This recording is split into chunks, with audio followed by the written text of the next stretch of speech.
Болат пен Айшаның бірге тұрып жатқандарына аз уақыт болды. Олар оған дейін біраз кездесіп жүрді. Жаңа жылдың қарсаңында бірге тұруға шешім қабылдады. Кештердің бірінде екеуі бірігіп кешкі ас дайындап жатты. Көңіл күйлері көтеріңкі. Кенеттен біреу есікті қақты. Мен өзім ашамын, сен тамақты жасай бер, деп Болат есікті ашты. Босағада Жанбек деген олардың ескі досы тұрды. Ол Айшадан қарызға біраз ақша алып, қайтармай қойған соң араздасып қалған болатын. Сәлем, Жанбек, не үшін келдің? Деп салқын түрмен Болат сұрады. Сәлем, кешірім сұрайын деп едім. Сендерге жаңа жылға сыйлығым бар, деп қолындағы ашық түсті коробканы көрсетті. Болат досымен салқын сөйлескені үшін өкініп, оған үйге кіруді ұсынды. Жанбек кірді, бірақ өз-өзіне ұқсамай, тез сөйлеп дірілдеп тұрды. Болат, өтінемін, қазір ашшы сыйлықты. Мен асығып тұрмын, деп міңгірледі. Жақсы, аш десең қазір ашайын. Көрейік, қалай ашылатынын, деп Болат коробканы аша бастады. Ешқандай өзгешілігі жоқ, кәдімгі қорап. Ашып қараса, іші қап-қараңғы. Жігіт біраз қарап тұрды, қораптың түбі жоқ сияқты болып көрінді. Болат сыйлыққа түсінбей тұрған кезде, Жанбек орнынан атып тұрып, асығып тұрмын, мен кету керекпін, деген сөздермен есікке қарай жөнелді. Бөлмеге Айша кірді. Оған не керек болды тағда? Саған бұл қорапты не үшін берді?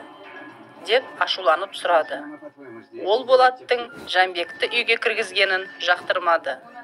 Жігіт Айшаның сұрағына жауап бермей, ас бөлмесінен фонарь әкеліп, қораптың ішін қарай бастады. Бірақ еш нәрсе көрінбеді. Осының бәріне қарап тұрған Айша таң қалды. Ашуланғанын ұмытып кетіп, ол да қораптың ішіне үңіліп қарады. Фонардың қуаты жақсы болса да, олар қараңғыдан басқа еш нәрсе көре алмады. Түк түсінбей, Болат қораптың ішіне қарындашты лақтырып жіберді. Оны құлап түскен дыбысы шыққан жоқ. Қарындаш із-түссіз жоқ болып кетті. Жас жұп не болып жатқанын түсінбей, қорапқа ұзақ қарап тұрды. Қораппен бірге қысқа хат болғаны Болаттың есіне түсті. Айша оны тауып оқи бастады. Болат, мені тағы да кешір. Бұл қорапты мен біреуге беруім керек еді.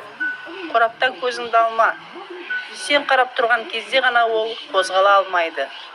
Оны үйіңнен шығарма.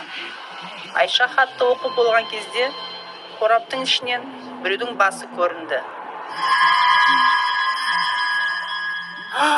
Болат қорыққаннан тұрып қалды. Бір кезде есін жинап, сен кімсің? Деп айқайлап жіберді. Қораптағы бас үндемей, көздерімен жігіттің әр қозғалысын қадағалап тұрды. Болат досына қоңырау шалды, бірақ ол жауап бермеді.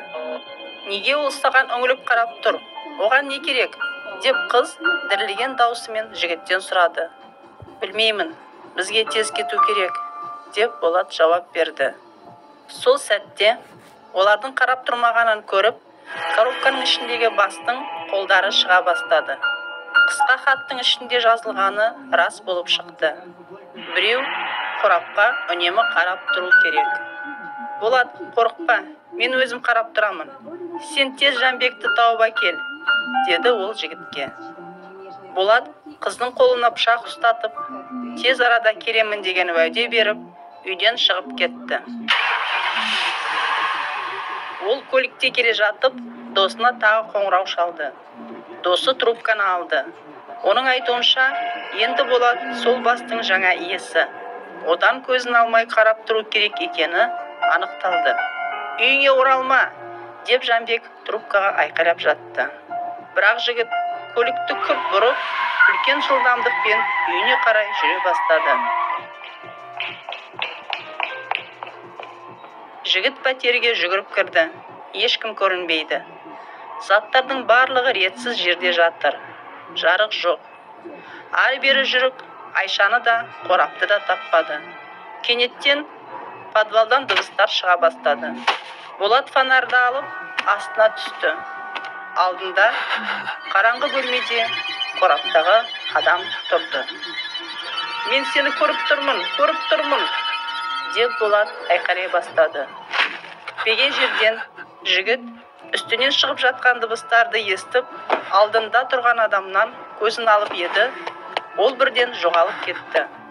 Подвалдан шығайын десе, алдында түсініксіз адамдар көлденең тұрып алды.